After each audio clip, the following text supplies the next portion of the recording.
Jeff Fuller back with you. You are listening to my interviews, Jay Fuller Interviews. We are on Facebook, we are on YouTube, Instagram, and Twitter. So I would encourage you to follow and be a part. And you can certainly subscribe to the YouTube channel. It's a little greater than icon at the bottom of the YouTube screen, and you can click and subscribe there for this interview, others, and those coming up. And right now we have a great one for you. This is Mr. Chad Butt. Chad, how are you? I'm doing well. How about yourself? Hey, we're surviving.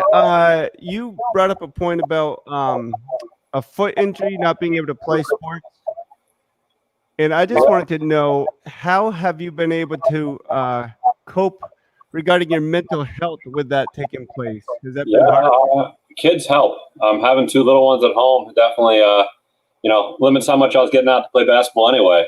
But just playing with them, I think that definitely helps. I think where it actually hit me was realizing that it might be a little bit more tricky to play with them as they get older and become teenagers, and I want to bring them to pickup games. But we'll figure it out by the time that happens, I'm sure.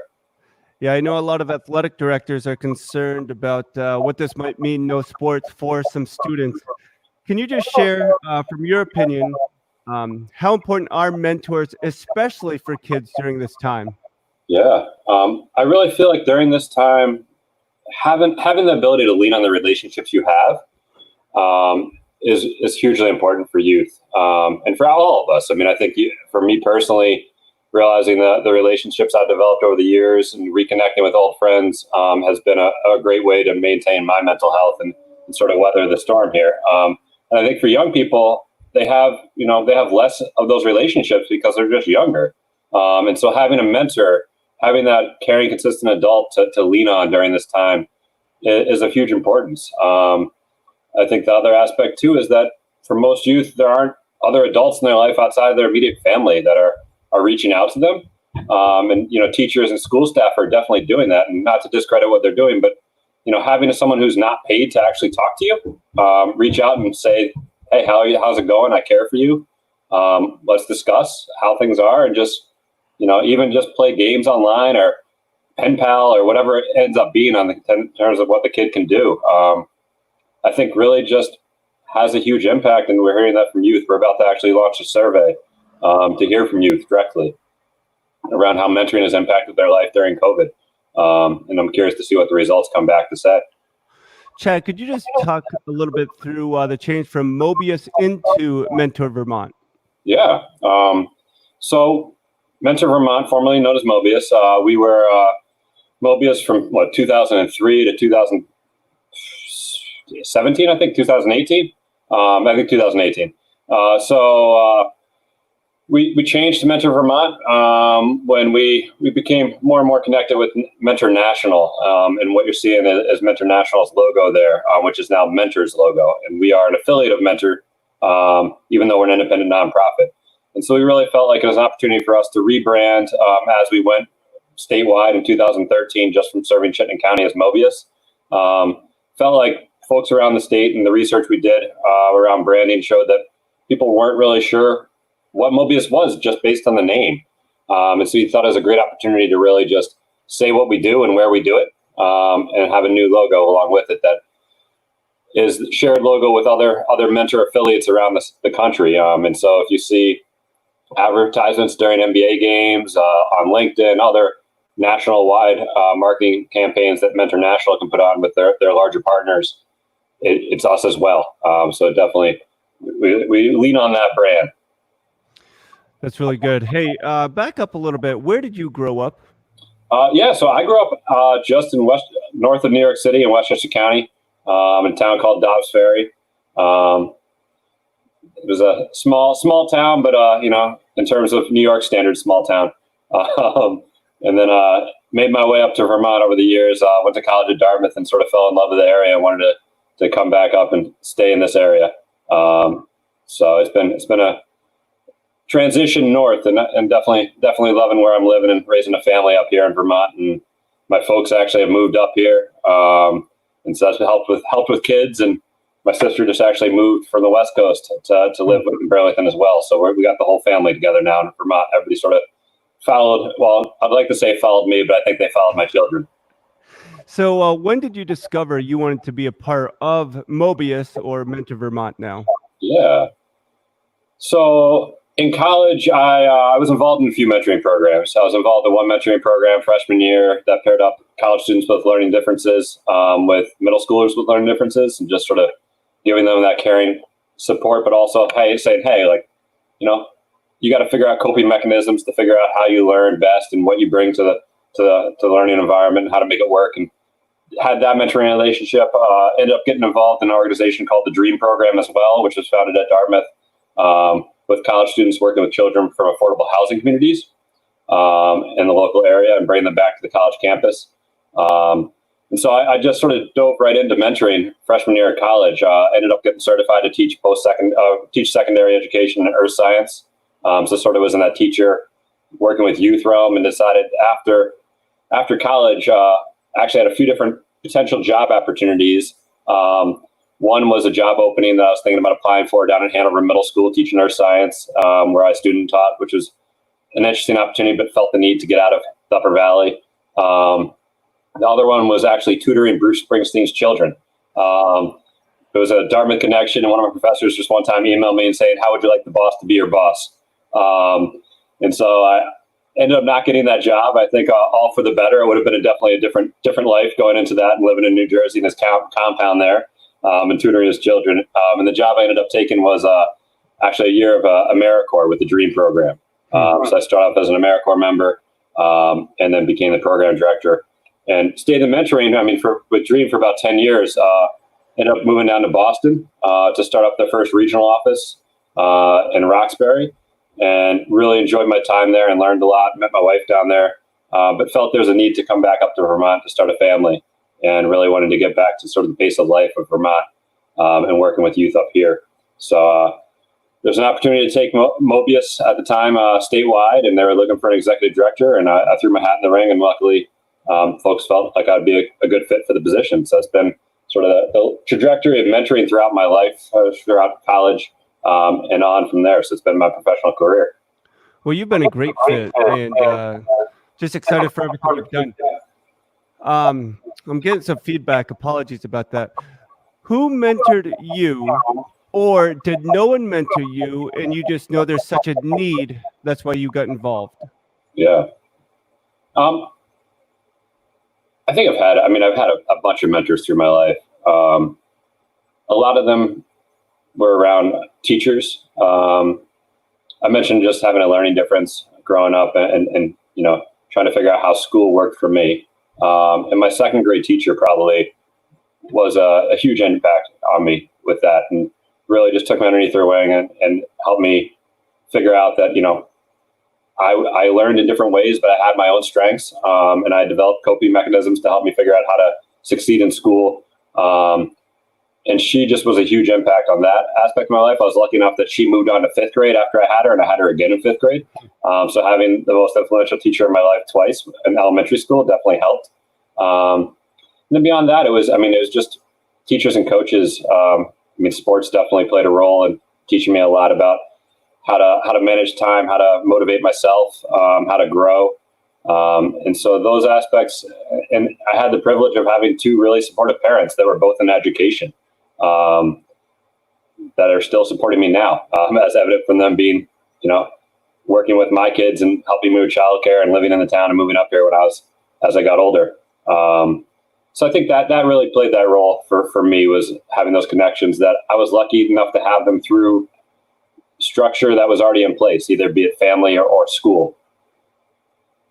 So, Chad, January is National Mentoring Month. How have you guys had to pivot from January? Yeah. So we actually, with the pandemic, there's a lot of pivoting that mentoring programs have been doing. And it's something that I really have been impressed by, how mentoring programs around the state have everything's been upended. You go from having in-person relationships as the core of what you do, to having to figure out new ways to stay in touch. And not only is it influencing the kids, but it's influencing your mentors. It's influencing your life, and figuring out what support you need to provide to everybody while also taking care of yourself as a program staff member. Has been really amazing to see the programs in Vermont take that on. And that's looked like anything in the early days from, just picking up the phone or email or Facebook message, whatever, figuring out a way to stay in touch with every single kid and family. And taking that extra step, a lot of mentoring programs took that extra step of the role of a trusted resource for mentoring programs. They're not going to be the one that is providing food necessarily. Some programs, can find funding and access and are dropping off meals early in the pandemic. But really being that resource for parents that, because that mentor is in touch with that family on a monthly basis, on a weekly basis, and so is the program, that family knows that they can turn to them and say, hey, I'm struggling with rent. I'm struggling with this. My kid needs this support. And that mentoring program can be that hub of resources to say, you should call this person, or this is the resource you need. And so I think that it's really amazing to see mentoring programs leverage that relationship they've had in the early months and continue to do so now. The shift now has been a little bit more figuring out, what are things going to look like? How long is this going to happen? It'd be going on like this. Recently we've had programs figure out, how can I go back now to doing in-person mentoring in a safe way? Yeah. And so programs had to do training and help talk to mentors and mentees about social distance mentoring and what does that look like? How can we have that relationship that a lot of youth are asking for, and parents are saying, my kid needs to have some personal interaction, even if it's not, next to you and you giving them a hug. It's sitting at a picnic table 6 feet apart, doing an activity, shared drawings and things that don't have shared surfaces, going for a bike ride, going for a walk together, but doing it safely. And so that's been a huge change, and programs are still trying to figure it out, figuring out what is important. We talk a lot about maintaining best practice for mentoring programs and keeping folks safe and helping them, strive for success and see the results that mentoring programs want to have. And we want to see mentoring matches get together at minimum 4 hours a month. But during the pandemic, that looks different. Right. For a 6-year-old, you're not going to have an hour-long phone call with them every week. It probably makes more sense to have small touch points and making sure that they know that you care about them. And so that's been a shift, and everybody's been figuring it out, and we've been trying to support mentoring programs in doing that. I think there definitely have been some silver linings and some learning that's happened through this that I think is going to impact mentoring moving forward in ways that benefit everybody. How has social media been helpful during this pandemic? Yeah, I'm lucky enough to have another staff member, Benji Thurber, who handles our social media. But I think that we've been able to just highlight some stories for folks and about how mentors have been adapting. Just sharing that and having folks be able to absorb it wherever they are has been great. We definitely can lean on Mentor National social media and take advantage of some national marketing that's going on as well.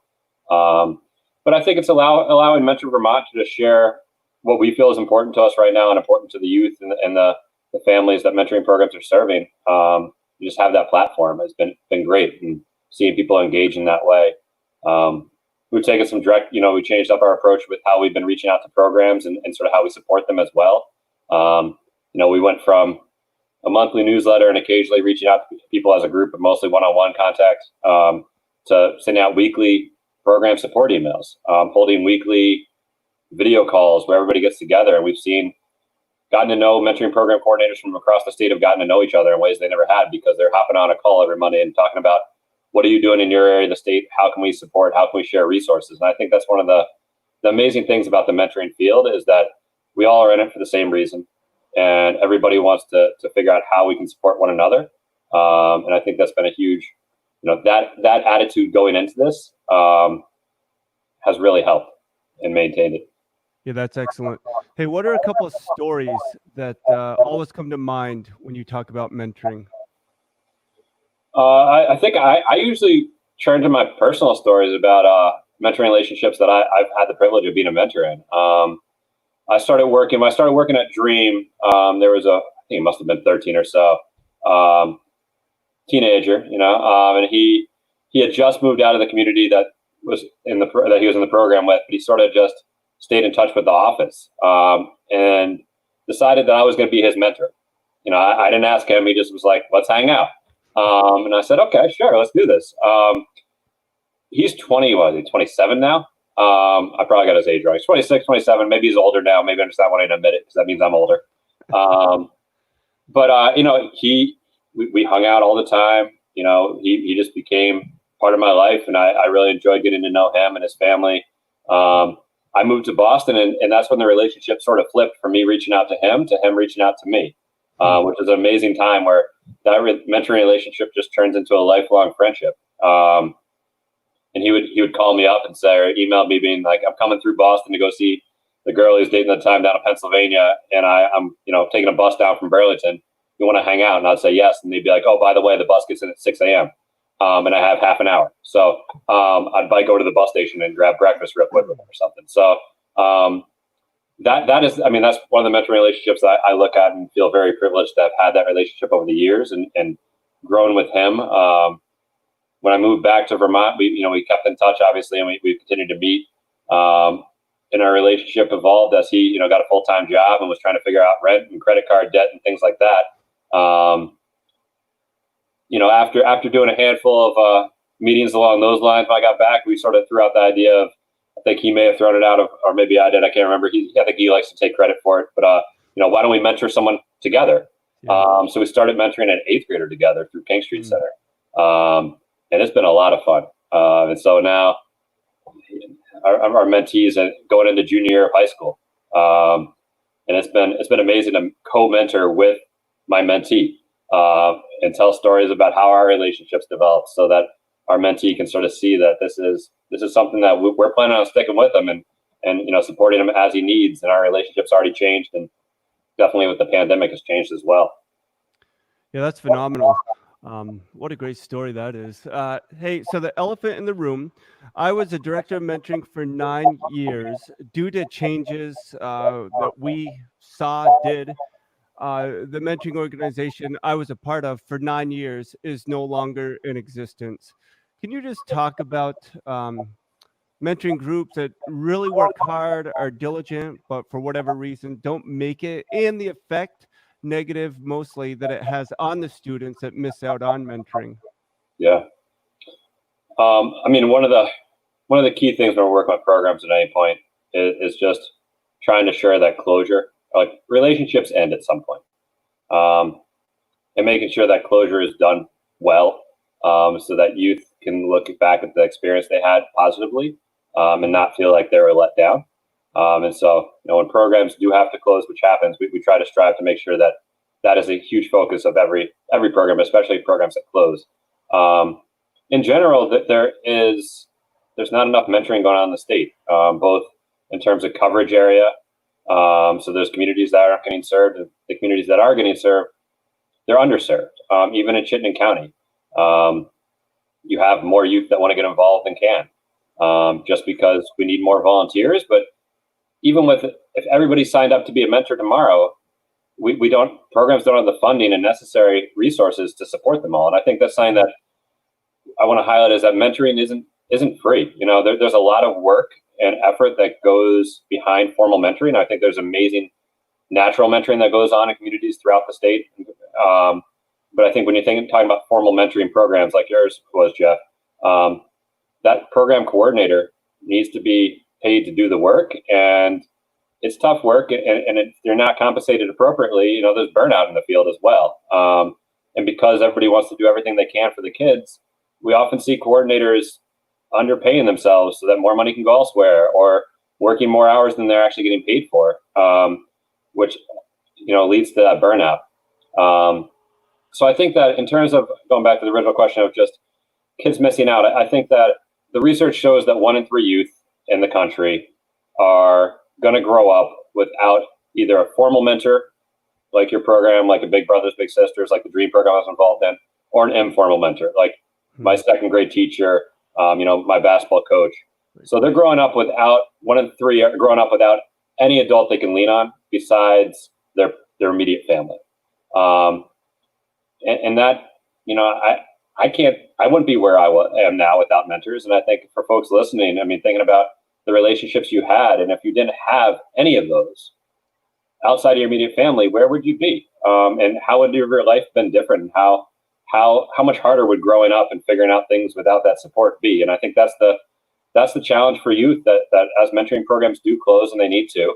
I think that's what communities are seeing. I think the other aspect is just it's a tough, at all times it's tough to fundraise.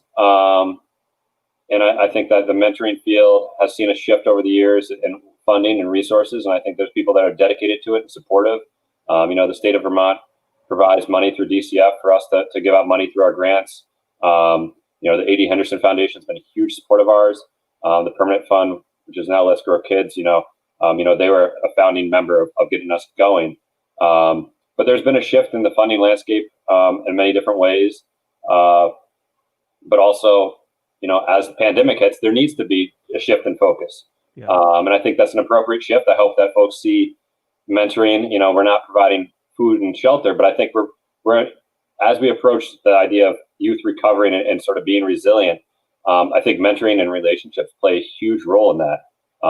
We see that with the Vermont Community Foundation just provided us $50,000 to use for our grants, part of their COVID response fund funding, which was great to see, because I think that just is a vote of confidence of mentoring has this role, and in communities, mentoring has a unique ability to be the solution that folks are looking for from within. It's people within the community supporting other people within the community and growing from that, because mentors grow from this as well. Well, I certainly agree. And you do a phenomenal job with that. And I say that sincerely, Chad. So the two excuses I received when I was a director of mentoring by adults was, I don't have enough time and I'm not going to be fun. And I would always say, you don't have time. It's a choice. So where are you going to allocate your time? And the second is, it doesn't matter what you do. It's the fact that you choose to spend time with a student that matters. It seems now there's a third excuse, reason, and that's a liability of being with a minor, being with a student. We went through all the background checks, all the precautions you could take. How would you alleviate those fears of an adult that is curious about becoming a mentor? Yeah, let's try to tackle them one at a time here. So I think the time one, it's always tricky for a mentor coordinator to figure out how much to push. Because if someone doesn't want to do it and they're not going to be the right person and they're sort of hedging their bets, like, you want to convince them, but at the same time, you don't want someone coming in who's going to be second guessing it the whole time. So sometimes people aren't ready to do it, and that's legit.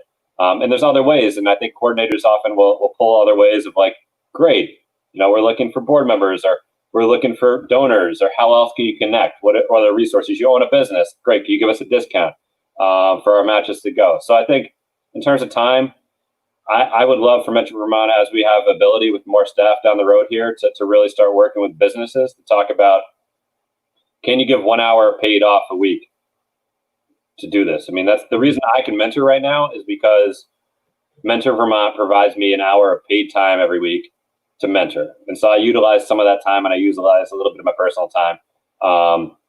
And that makes it possible with a young family and 2 kids and trying to get home for dinner.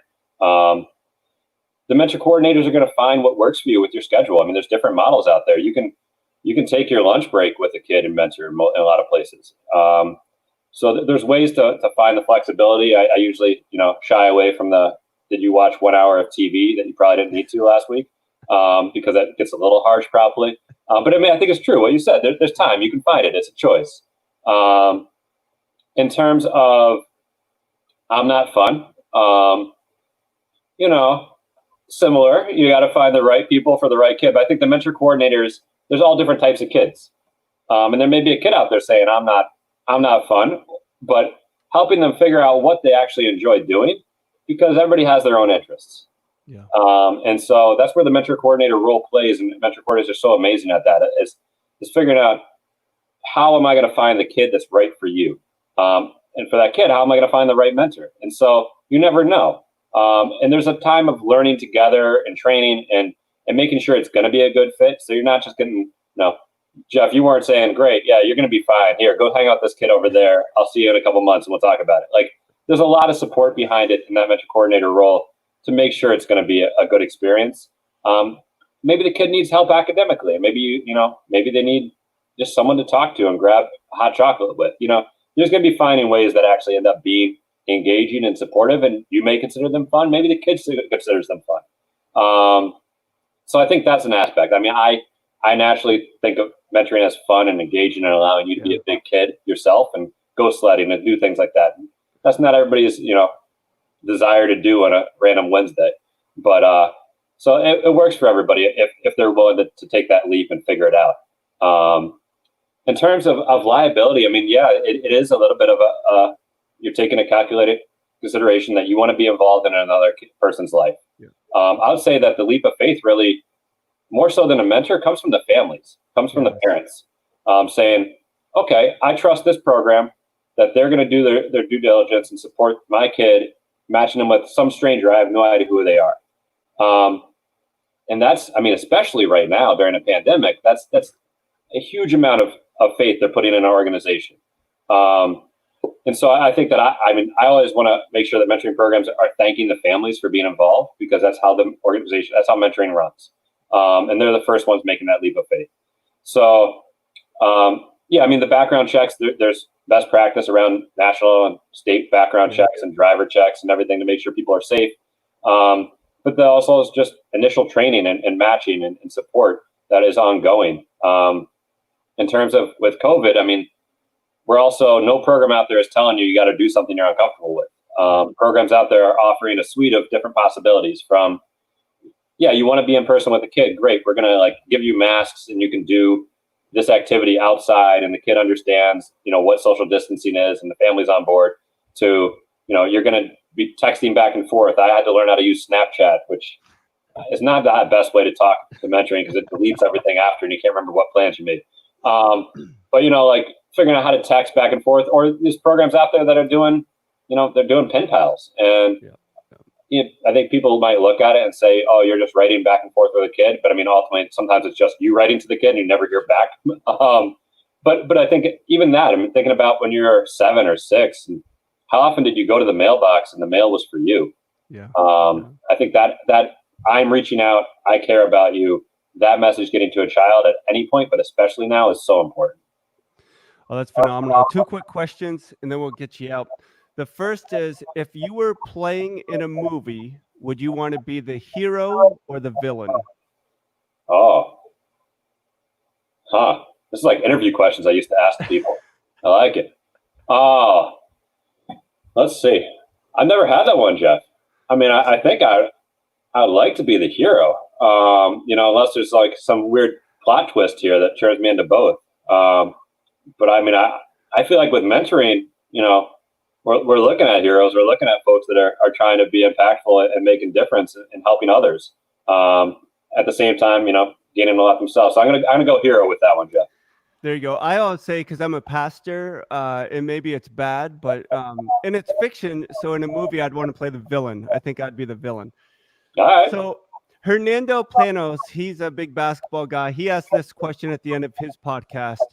If or when you have a feature film about your life, who do you want to play you? Who do I want to play me?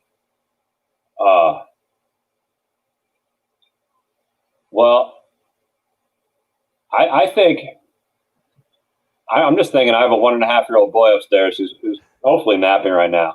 And I think it'd be really fun for him to have to dig into my childhood and research that and sort of try to be that way. And maybe that's just a little bit too much insular of the family, but I think it'd be really entertaining to see him try to actually play me at some point. There you go. I always say The Rock because I just think I'd like to look like The Rock, I guess. I don't know. But I got The Rock's haircut, but that's about it right now. Hey, Chad, thank you so much for making the time. You do a phenomenal job. MentorVermont.org is where listeners can find more information. We just wish you all the best and stay safe and keep doing what you're doing. You too, Jeff. Great catching up. Thank you. All right. Thanks, Chad. Again, that's Chad Butt making some time. MentorVT.org is where you can find more information. My name is Jeff Fuller, Jay Fuller Interviews, YouTube, Instagram, the Facebook group, and Twitter. We'll talk to you again soon. Thanks so much.